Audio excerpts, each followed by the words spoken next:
Assalamualaikum warahmatullahi wabarakatuh. Bagaimana kabarnya hari ini anak-anak kelas 2 yang hebat dan pintar? Anak-anak, hari ini kita akan belajar tema 8, keselamatan di rumah dan perjalanan.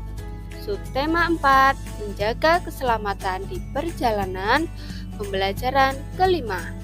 Nah, anak-anak, sebelum kita belajar, marilah kita berdoa agar kita dimudahkan dalam belajar dan ilmu yang diberikan dapat bermanfaat.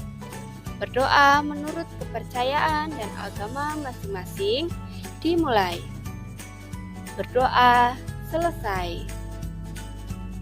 Anak-anak, marilah kita amati gambar di bawah ini. Gambar apakah itu? Yaitu adalah gambar Udin dan Ibu yang sedang berbelanja di pasar. Marilah kita membaca teks tentang Udin dan Ibu. Hari Minggu, Udin diajak Ibu berbelanja ke pasar. Suasana di pasar sangat ramai. Udin dan Ibu memperhatikan keselamatan di pasar. Apa saja yang dilakukan Udin dan Ibu dalam menjaga keselamatan ketika di pasar? Ya, cara Ibu dan Udin dalam menjaga keselamatan ketika di pasar adalah Udin selalu menggandeng tangan Ibu. Hal ini perlu dilakukan agar Udin tidak terpisah dengan Ibu.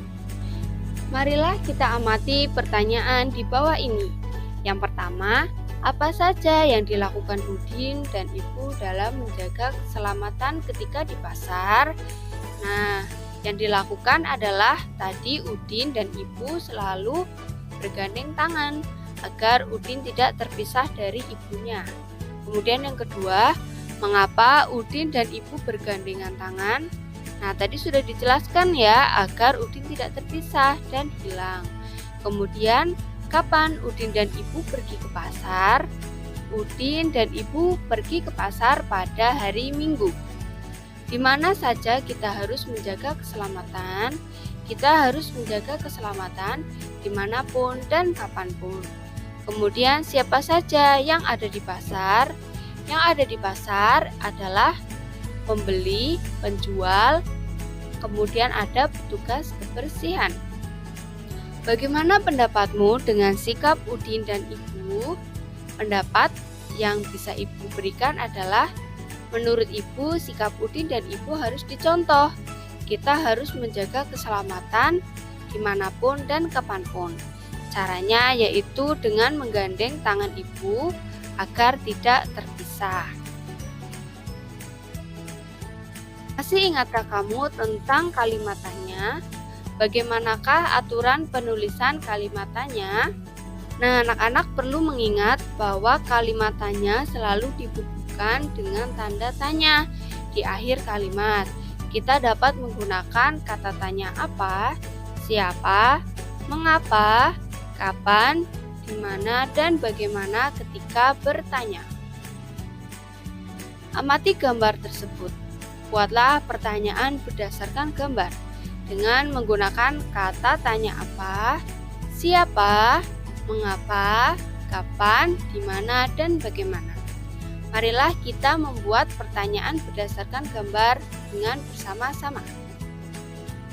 Yang pertama, kita menggunakan kata tanya apa.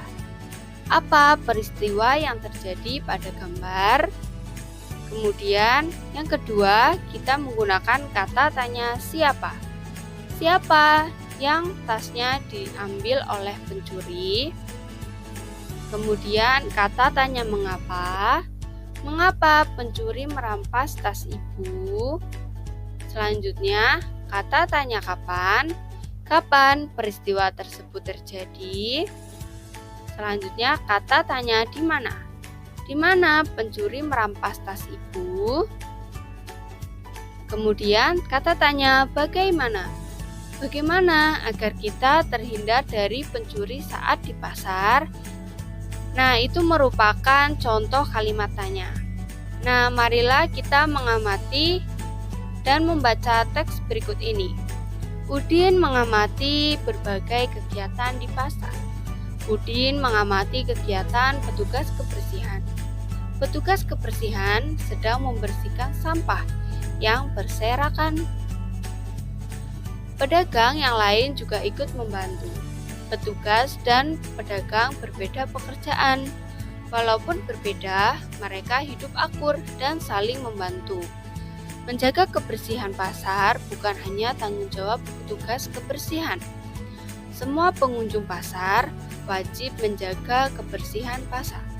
Pasar yang bersih akan terlihat indah. Nah, anak-anak, bersama menjaga kebersihan merupakan contoh hidup bersatu.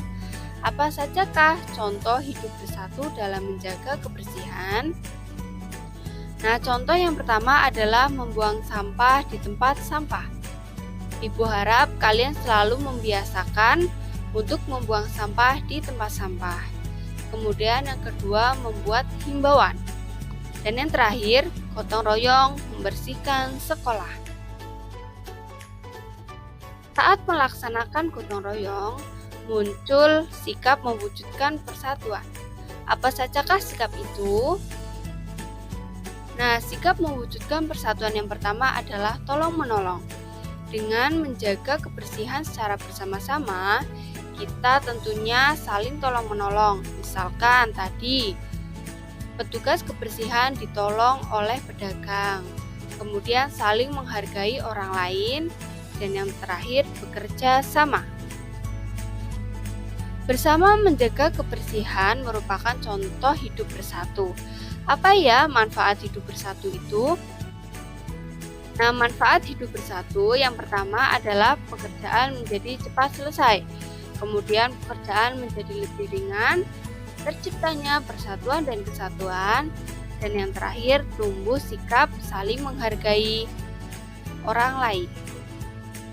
Nah, terima kasih sudah menyimak video ini dengan baik. Jangan lupa untuk subscribe channel ini, klik like dan share kepada teman-teman. Sampai jumpa di lain kesempatan. Terima kasih. Wassalamualaikum warahmatullahi wabarakatuh.